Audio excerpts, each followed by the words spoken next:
मनमोहन सिंह जी तक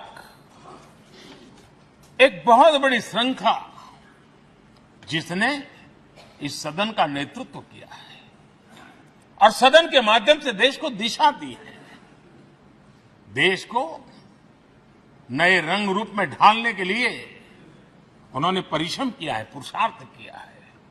आज उन सबका गौरवगान करने का भी अवसर है। आदरणीय अध्यक्ष जी, सरदार वल्लभ भाई पटेल, लोहिया जी, चंद्रशेखर जी, आडवाणी जी, न जाने अनगिनत नाम जिन्होंने हमारे इस सदन को समृद्ध करने में, चर्चाओं को समृद्ध करने के लिए, देश के सामान्य से सामान्य व्यक्ति की आवाज को ताकत देने का काम इस सदन में किया है। विश्व के भी अनेक राष्ट्राध्यक्षों ने हमारे इन सदनों को संबोधित करने का भी अवसर आए हैं और उनकी बातों में भी भारत के लोकतंत्र के प्रति आदर का भाव व्यक्त हुआ है।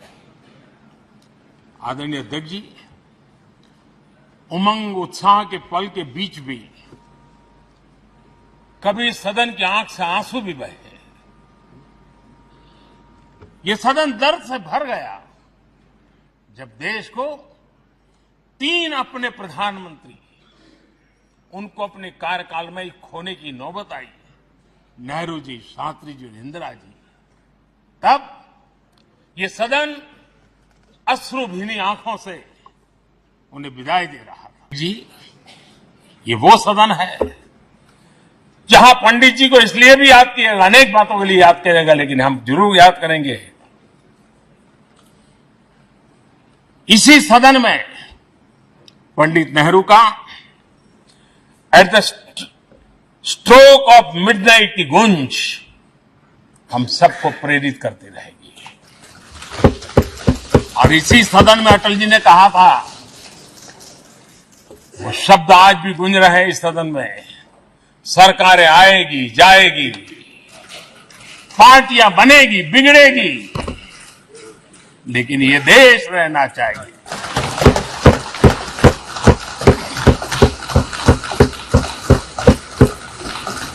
आदरणीय अध्यक्ष जी, पंडित नेहरू की जो प्रारंभिक मंत्री परिषद थी, बाबा साहब आम्बेडकर जी एक मंत्री के रूप में दुनिया की बेस्ट प्रैक्टिसेस भारत में लाने पर बहुत जोर दिया करते थे। फैक्ट्री कानून में अंतर्राष्ट्रीय सुझावों को शामिल करने पर बाबा साहब सर्वाधिक आग्रही रहे थे और उसका परिणाम आज देश को लाभ मिल रहा है। बाबा साहब आम्बेडकर ने देश को नेहरू जी की सरकार में वाटर पॉलिसी दी थी और उस वाटर पॉलिसी बनाने में बाबा साहब आम्बेडकर की बहुत बड़ी भूमिका रही थी। आदरणीय अध्यक्ष जी, हम ये जानते हैं कि भारत में बाबा साहब आम्बेडकर एक बात हमेशा कहते थे कि भारत में सामाजिक न्याय के लिए भारत का औद्योगिकरण होना बहुत जरूरी है, क्योंकि देश के दलित पिछड़ों के पास जमीन ही नहीं है, वो क्या करेगा? औद्योगिकरण होना चाहिए। और बाबा साहब इस बात को मान करके डॉक्टर श्यामा प्रसाद मुखर्जी, जो पंडित नेहरू के मंत्री थे, उन्होंने इस देश में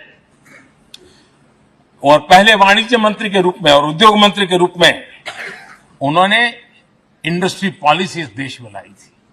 आज भी कितनी ही इंडस्ट्री पॉलिसी बने, लेकिन उसकी आत्मा वही होती है जो पहली सरकार के थी और उनका भी बहुत बड़ा अहम योगदान रहा था। आदरणीय अध्यक्ष जी, लाल बहादुर शास्त्री जी ने 65 के युद्ध में हमारे देश के जवानों में का हौसला बुलंद करना, उनके सामर्थ्य के लिए को पूरी तरह राष्ट्र में झोंक देने की प्रेरणा इसी सदन में से दी थी लाल बहादुर शास्त्री का। और यहीं पर उन्होंने ग्रीन रिवॉल्यूशन के लिए एक मजबूत नींव लाल बहादुर शास्त्री जी ने रखी थी। आदरणीय अध्यक्ष जी, बांग्लादेश की मुक्ति का आंदोलन और उसका समर्थन भी इसी सदन ने इंदिरा गांधी के नेतृत्व में किया था। यही इसी सदन ने इमरजेंसी में लोकतंत्र पर होता हुआ हमला भी देखा था और इसी सदन ने भारत के लोगों की ताकत को एहसास कराते हुए मजबूत लोकतंत्र की वापसी भी इसी सदन ने देखी थी। वो राष्ट्रीय संकल्प भी देखा था, ये सामर्थ्य भी देखा था। आदरणीय अध्यक्ष जी, ये सदन इस बात का हमेशा ऋणी रहेगा क्योंकि इसी सदन में हमारे पूर्व प्रधानमंत्री चरण सिंह जी ने ग्रामीण मंत्रालय का गठन किया था, रूरल डेवलपमेंट मिनिस्ट्री। इसी सदन में मतदान की उम्र 21 से 18 करने का निर्णय हुआ था और देश की युवा पीढ़ी को इसका योगदान देने के लिए प्रेरित किया गया, उत्साहित किया गया था।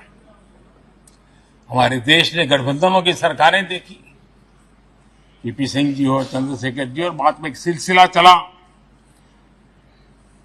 लंबे अरसे से दिशा में देश जा रहा था, आर्थिक नीतियों के बोझ तले देश दबा हुआ था, लेकिन नरसिम्हा राव की सरकार थी जिन्होंने हिम्मत के साथ पुरानी आर्थिक नीतियों को छोड़ करके नई राह पकड़ने का फैसला किया था, जिसके आज देश को परिणाम मिलते हैं। अटल बिहारी वाजपेयी जी का सरकार भी हमने इसी सदन में देखी। सर्व शिक्षा अभियान देश में आज वो महत्वपूर्ण बन गया है।